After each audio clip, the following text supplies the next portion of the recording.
jika orang hutan itu tidak ada, berarti ada keseimbangan lingkungan yang terpengaruh, di mana nanti berarti ada beberapa tumbuhan-tumbuhan yang berfungsi.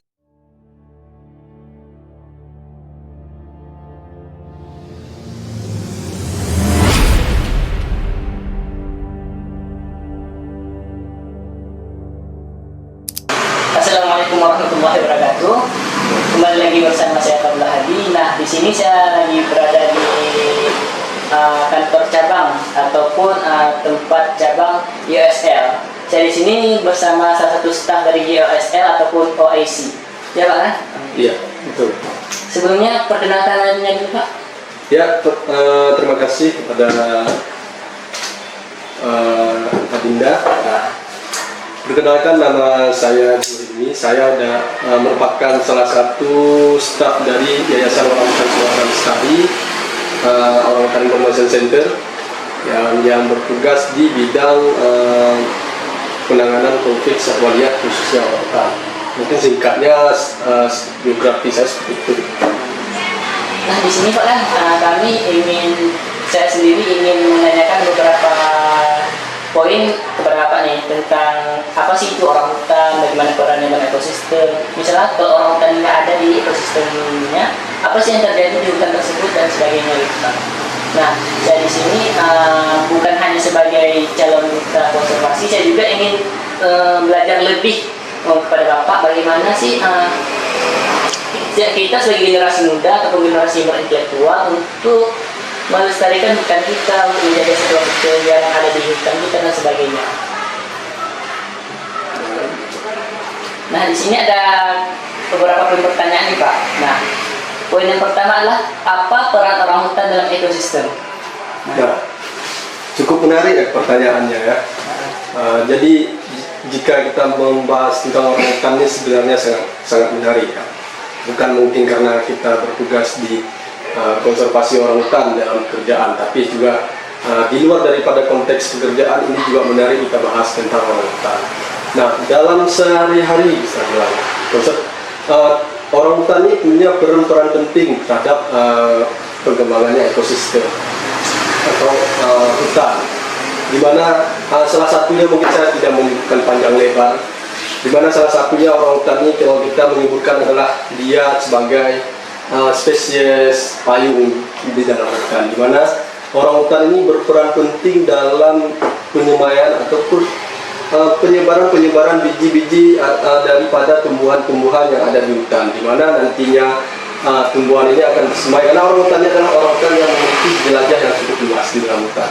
Jadi dia bakal menyemai dengan memakan biji-bijian daripada tumbuhan, kemudian tumbuhan tersebut akan semai melalui fesesnya atau melalui yang dibuang setelah dimakan dibuang, sehingga pertumbuhan daripada pohon-pohon itu akan tergantung terhadap dari semaian orangutan, sehingga mempengaruhi daripada keberlangsungan tumbuhan juga di dalam hutan. Misalkan nanti yang seterusnya juga pohon-pohon itu bakal menjadi besar dan juga memberikan dampak positif terhadap kita manusia, seperti contohnya untuk karbon ataupun untuk oksigen. Mungkin seperti itu singkatnya. Ya, misalnya begini Pak, orangutan kan kayak aku bilang tadi yang tentang penyemaian biji ataupun sering disebut kalau kita searching itu sebagai petani hutan. Iya. Misalnya ini, kalau orangutan ini nggak ada di alam kita, misalnya kalau nggak ada orangutannya kan adanya di Asia Tenggara khususnya, seperti dulu ada di Tiongkok Selatan, kayak Vietnam, Thailand dan sebagainya, termasuk Indonesia juga. Nah, misalnya di orangutan di alam itu nggak ada Pak, mana? Contohnya seperti di China sekarang, seperti Vietnam dan Thailand dan sebagainya. Patut kita banggakan lah sebenarnya, orangutan ini adalah satwanya endemik Indonesia, di mana endemik ini hanya atau banyak yang berada di Indonesia, walaupun sebenarnya ada sekarang di Malaysia. Tapi ini merupakan satwa endemiknya Indonesia, kepunyaannya Indonesia. Jadi salah satu yang berdampak apabila orangutan ini tidak ada di lingkungan kita, karena tadi saya sebutkan orangutan juga adalah petani hutan. Nah, salah satu kita balikkan lagi. Jika orangutan itu tidak ada, berarti ada keseimbangan lingkungan yang terpengaruh, di mana nanti berarti ada beberapa tumbuhan-tumbuhan yang berkurang pertumbuhannya akibat tidak ada lagi yang menyimai tumbuhan-tumbuhan tersebut. Berarti salah satunya kita harus menyimaikan sendiri tumbuhan-tumbuhan tersebut. Sedangkan jika ada orangutan bakal menyimainya tanpa kita suruh, secara alami dia bakal menyimainya. Jadi sehingga berdampak juga kepada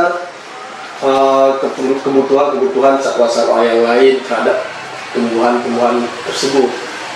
Itu salah satu mungkin kerugian yang bisa saja dampaknya terjadi kepada kita. Dan juga ya kita tidak ada lagi kebanggaan kita, karena orangutan inilah boleh kita bilang, kalau kami bilang ini adalah kebanggaannya Indonesia, ini satwa endemiknya Indonesia. Jadi sangat penting untuk kita lestarikan dan kita jaga. Ya, gini Pak, orangutan itu kan terdiri oleh mancanegara kayak Swiss dan Amerika dan sebagainya kan. Karena endemik di Indonesia, karena nggak ada di negara lainnya. Dan saya bertanya, kenapa sih orangutan itu ada di Indonesia, kenapa sih nggak ada di Tiongkok? Apa sih penyebab di Tiongkok punah, di Thailand punah, dan di Vietnam punah? Ya, kalau sebenarnya di tempat mereka itu memang jauh harinya memang tidak ada sebenarnya.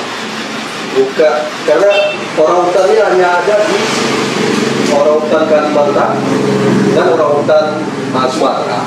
Sama satu lagi ada di Malaysia, itu namanya orangutan Kalimantan juga sebenarnya di sana. Jadi di mereka itu kalaupun ada orangutannya itu didatangkan dari Indonesia. Jadi juga tidak ada orangutan ini masuk kepada empat kera besar. Empat kera besar itu yang perlu kita banggakan, orangutan adalah empat kera besar di dunia. Jadi salah satunya adalah orangutan. Sisa daripada tiga yang lagi itu berada di benua Afrika. Jadi yang orangutan yang kera besar yang dimaksud adalah satunya di Indonesia dan tiganya berada di Afrika. Jadi di tempat lain itu tidak ada orangutan di tempat lain. Dan makanya saya bilang ini merupakan kebanggaan kita yang patut kita pertahankan. Nah, kalau misalnya kan ini orangutan kan udah terancam punah nih. Orangutan di Tapanuli Utara nih Pak kan, yang paling terancam punah sekitar 800 individu ya. Atau Tapanuliensis. Ya. Nah, terkait ancaman bagi orangutan ini, apa sih ancaman yang paling berdampak bagi orangutan? Ya, ancaman kalau kita bilang ancaman yang paling berdampak bagi orangutan adalah perburuan liar. Jadi salah satunya perburuan liar. Jadi perburuan liar itu dapat berdampak kepada berkurangnya populasi orangutan di alam. Ya, misalkan daripada perburuan liar nanti bakal dijadikan kepada penjualan. Misalkan itu yang sering terjadi, orangutan diburu itu diperjualbelikan. Dan juga mungkin faktor adanya habitat orangutan, maka orangutan terjadinya konflik misalkan dengan masyarakat, yang akhirnya dibunuh atau dilukai, sehingga menyebabkan penurunannya populasi orangutan. Karena kita tahu orangutan ini adalah pertumbuhannya lambat. Jadi jika terus terjadinya peningkatan pertumbuhan, maka bakal menurun drastis populasi orangutan, karena pertumbuhan orangutan tidak besar seperti mungkin kera-kera yang lainnya. Seperti monyet, pertumbuhannya cepat, sedangkan orangutan pertumbuhan atau perkembang biakannya itu lambat, sehingga itu yang menyebabkan terjadinya pengaruh tersebut. Iya Pak, ini masih terkait konflik ya Pak kan? Tentang konflik orangutan biasanya terjadi sama masyarakat kan, bukan dia. Nah, yang paling kita ditangkap ini kan konflik orangutan dan masyarakat ini. Ya karena orangutan memiliki konflik dengan masyarakat karena manusia itu sendiri. Kita menebang hutan, kita deforestasi, sedangkan mereka nggak punya rumah lagi. Jadi mereka kan pergi ke rumah kita. Nah, kita ini sebagai pendatang sudah merusak hutan mereka. Jadi bagaimana sih langkah kita untuk menghimbau masyarakat agar tidak lagi memburu orangutan, tidak lagi merusak hutan? Karena kan hutan selain penyerap karbon, menyumbang karbon dioksida, yang penyediaan air hutan tersebut. Nah, bagaimana sih cara kita untuk menghimbau masyarakat agar termotivasi untuk tidak melakukan hal itu lagi? Ya, sebenarnya banyak yang bisa dilakukan atau diterapkan oleh masyarakat dengan tidak hanya mesti dengan merusak dan mengganggu satwa liar khususnya orangutan. Ya, masyarakat mungkin bisa melakukan hal-hal yang lebih positif lainnya. Tidak mesti kalau sekarang kebanyakan permasalahannya adalah membuka lahan karena kebutuhan lahan ya, kebutuhan lahan yang sehingga terjadinya perusakan ataupun pembukaan yang merupakan habitat daripada orangutan itu sendiri. Jadi mungkin masyarakat bisa ikut andil dalam program konservasi orangutan, khususnya mendukung kegiatan-kegiatan konservasi dengan tidak merusak habitat. Misalkan berkebunnya boleh di luar daripada kawasan habitat orangutan, yang juga tidak melakukan pembukaan lahan yang signifikan atau yang cukup besar, yang sehingga harus masuk ke dalam kawasan konservasi ataupun rumah-rumahnya orangutan. Jadi kita jangan juga serakah ya, mungkin saya bilang ya. Jadi kita hidup bercukupan tapi juga tidak merusak daripada satwa-satwa ataupun hewan yang diciptakan oleh Allah lainnya. Jadi kita kalau bisa masyarakat ini boleh juga hidup berdampingan dengan satwa liar, saya bilang. Jadi satwa liar itu pun kalau dia berkonflik dengan masyarakat ataupun mengambil tumbuhan-tumbuhan atau tumbuhan ataupun buah-buahan daripada masyarakat, itu juga tidak merusak dengan gaya yang lebih besar, tapi dia juga memakan secukupnya saja. Jadi jika pun kebun kita berdampingan dengan hutan, ya sepatutnya kita hidup berdampingan. Jadi kita harus toleran. Berarti yang sebenarnya yang wilayah bukan orangutan, malah kita itu kan. Kalau kita bilang mungkin konflik itu karena terjadinya pertumbuhan masyarakat. Pertumbuhan masyarakat yang membuat masyarakat harus mungkin membuka lahan di area-area baru yang sebelumnya itu merupakan habitatnya orangutan. Sehingga di kemudian hari orangutan bakal masuk ke kebun tersebut dan dikatakan orangutan merusak kebun. Sebenarnya mungkin dulu wilayah itu adalah wilayahnya orangutan dan sering dijangkau oleh dia. Pada suatu ketika di kemudian hari orangutan datang kembali sehingga dianggap orangutan adalah hama. Orangutan menjadi hama. Sebenarnya itu tadi. Jadi kita harus bisa hidup berdampingan. Dia juga berhak hidup, kita juga berhak hidup. Bagaimana kita mensikapi hal tersebut, sama-sama mencari kehidupan sebenarnya. Nah, kita kan membahas nih Pak kan tentang bagaimana sih sistem orangutan kan beraya terhadap konflik, bagaimana cara kita menyikapinya. Ini ada pertanyaan yang menarik nih Pak. Nah, apa sih yang menarik untuk kita pelajari tentang orangutan itu? Apa sih kayak dia ini berbeda dari hewan lainnya, dari kera besar lainnya. Dia ini cuma endemik Indonesia yang tidak bisa di pastinya yang fakta-fakta tentang mereka lah. Ya, menarik ya pertanyaan ini. Kalau fakta ini tentang orangutan ini, sebenarnya orangutan ini adalah hewan yang unik dan juga cerdas. Mungkin adik banyak tahu tentang orangutan, mungkin ada membaca di literatur atau literasi yang lain-lainnya, di mana orangutan ini sebenarnya adalah hewan yang kalau boleh kita bilang mirip dengan kita. Dari segi genetik ya, dari segi genetik orangutan memiliki kesamaan yang besar dengan kita manusia, sehingga juga menyebabkan kita ataupun orangutan rentan terserangnya penyakit antara kita maupun orangutan ataupun orangutan ke kita. Jadi kenapa saya bilang ini hal menarik? Beda dengan satwa-satwa yang lain, dia tidak memiliki kesamaan genetik dengan kita manusia. Berarti kan secara tidak langsung orangutan ini hampir sama dengan kita. Jadi dia tidak memiliki jauh perbedaan dengan kita manusia. Mungkin kalau hewan lain kayak harimau itu dia tidak sama genetiknya dengan kita. Ini sebenarnya tidak sama, tapi hampir sama dengan kita yang mencapai 97% DNA-nya dengan DNA manusia, sehingga menyebabkan penularan penyakit juga mudah. Kemudian orangutan ini juga adalah orangutan yang merupakan hewan yang cukup pintar, dimana kalau disebut-sebutkan di dalamnya orangutan itu adalah dia bisa dia sebenarnya binatang, dia hewan. Jadi kita bilang kalau hewan mungkin sifat seperti kita memiliki akal, tidak seperti kita, tapi dia bisa menirukan beberapa juga cara yang mudah untuk mendapatkan makanan, misalkan dengan mengambil dahan untuk mendapatkan madu di hutan. Jadi dia, kalau kita bilang dari mana dia pelajari hal itu, berarti kan dia juga merupakan hewan yang pintar. Nah, jadi cukup menarik sebenarnya untuk kita pelajari tentang kehidupan orangutan di alam khususnya. Makanya sehingga banyaknya orang-orang dari luar daerah ataupun mancanegara yang datang untuk meneliti bagaimana kehidupan orangutan ini sebenarnya. Karena bagi dunia orangutan adalah hewan atau satwa yang menarik untuk dipelajari. Tentunya untuk perkembangan ekosistem tadi.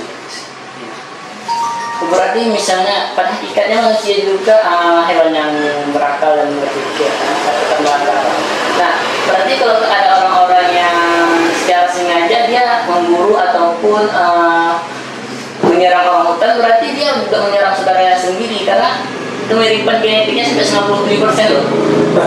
Dan sangat mirip dengan manusia yang bisa kan? Ya, sebenarnya itu dia keserakahan kita tadi selaku manusia. Jadi kalau orang hutan, kalau kita di desa menyatakan dia juga ada kata orangnya sama seperti kita manusia, cuma dia mungkin hidupnya di hutan. Jadi secara tidak langsung memang kita nggak menyamakan kita dengan dia, tapi jika pun kita menyerang, melukai segala macam, apa bedanya kita dengan juga binatang misalkan. Jadi dengan tanpa rasa iba, dengan apa, dengan tidak memberikan hak-hak orangutan ataupun bertoleransi, berarti kan kita juga masuk tidak ada hati nurani gitu terhadap orangutan yang seharusnya kalau kita memberikan ruang juga kepada mereka untuk hidup. Jadi karena mereka tadi balik lagi juga mirip dengan kita secara genetik ya, saya tidak menyatakan dia mirip secara visual kita, secara fisik kita, tapi dia secara genetik memiliki kemiripan dengan manusia. Ya, saya memang tidak setuju ya, sangat tidak setuju terhadap kelakuan manusia yang boleh kita bilang cakap tidak berakal lah seperti hal tersebut tadi terhadap orangutan, karena dia juga memiliki hati lah kita bilang. Dia pasti memiliki perasaan. Saat kita melukai, dia pasti memiliki perasaan. Dia pasti punya rasa takut. Bagaimana perasaan kita itu yang perlu kita pikirkan untuk orangutan ini. Saat kita melakukan hal-hal kejahatan terhadap dia, pasti juga dia seperti kita manusia, merasakan takutnya, merasakan sakitnya. Dia juga makhluk hidup ciptaan Tuhan yang tidak jauh beda dengan kita terhadap perasaan-perasaan tersebut. Nah, jadi kalau saya menyikapi hal tersebut, saya sangat tidak toleransi bagaimana dengan orangutan yang dijadikan hewan peliharaan ataupun hewan sirkus ataupun pokoknya yang lain-lain yang tidak bersifat alamiah. Saya lebih senang melihat orangutan yang berada di hutan. Kita melihat dia tenang, dia melakukan aktivitasnya secara nalurinya ya bebas, dia mengekspresikan ekspresinya, dia mau pindah pohon mau kemana. Lebih senang kita melihat orangutan itu berada di alam liar daripada dia berada di kandang misalkan. Karena saya cukup banyak menangani kejadian-kejadian itu orangutan dijadikan peliharaan, dimasukkan ke dalam kandang besi yang hanya ukuran 1 meter kali 2 meter, sedangkan daya jelajah orangutan tidak seperti itu. Dia tidak di dalam kandang, dia berada di pohon-pohon, karena orangutan adalah hewan yang berada di atas pohon. Jadi dia terus berpindah-pindah dari pohon satu ke pohon satu. Jadi saat orangutan dimasukkan ke dalam kandang ataupun hewan peliharaan dijadikan sirkus, kalau dijadikan sirkus itu berarti dia sudah disiksa terlebih dahulu. Pasti melalui proses penyiksaan supaya dia nurut. Jadi kalau kita sekilas melihat, hewan ini nurut ya. Sebenarnya dia tidak semata-mata begitu kita kasih tahu dia langsung nurut, tapi dia sudah dilakukan pengajaran sebelumnya yang mungkin harus dididikan terlebih dahulu sehingga dia nanti begitu disuruh dia bukan paham terhadap instruksi kita, tapi dia takut terhadap perlakuan kita. Nah, jadi saya sangat mengecam hal-hal yang demikian, yang orangutan dijadikan peliharaan atau segala macam, karena saya lebih melihat orangutan ini bagus hidup di alam, lebih indah dia di alam daripada di rumah-rumah ataupun di tempat-tempat hiburan. Ya. Nah, sebelumnya makasih Pak ya telah menjawab beberapa pertanyaan saya yang mungkin tadi ada kata-kata yang kurang berkenan bagi Bapak ataupun kata-kata yang kurang pas, mohon dimaafkan. Kalau ada yang salah mohon ditambahkan, jika ada yang kurang mohon ditambahkan, jika ada salah mohon diperbaiki. Nah di sini kita sudah bertanya tentang orang hutan ya guys ya, tentang bagaimana sih mereka hidup dan bagaimana sih ekosistem mereka di hutan. Nah, ya pada kali ini saya mendapatkan kesimpulan bahwa orang hutan bukan hanya salah satu makhluk endemik yang dilindungi oleh pemerintah. Orang hutan juga salah satu kebanggaan bagi kita, orang-orang Indonesia ataupun orang-orang yang berada di Pulau Sumatera ataupun di Kalimantan, agar terus melestarikan orang hutan, karena kita bangga dengan adanya mereka. Tidak ada negara-negara lain yang memiliki orang hutan, cuma di Indonesia yang ada orang hutan. Walaupun di Malaysia ada orang hutan, mereka berasal dari Indonesia. Nah, kebanggaan kita harus kita lestarikan, harus kita banggakan, karena itu ciri khas dari sebuah negara kita. Nah, sekian, terima kasih. Salam lestari.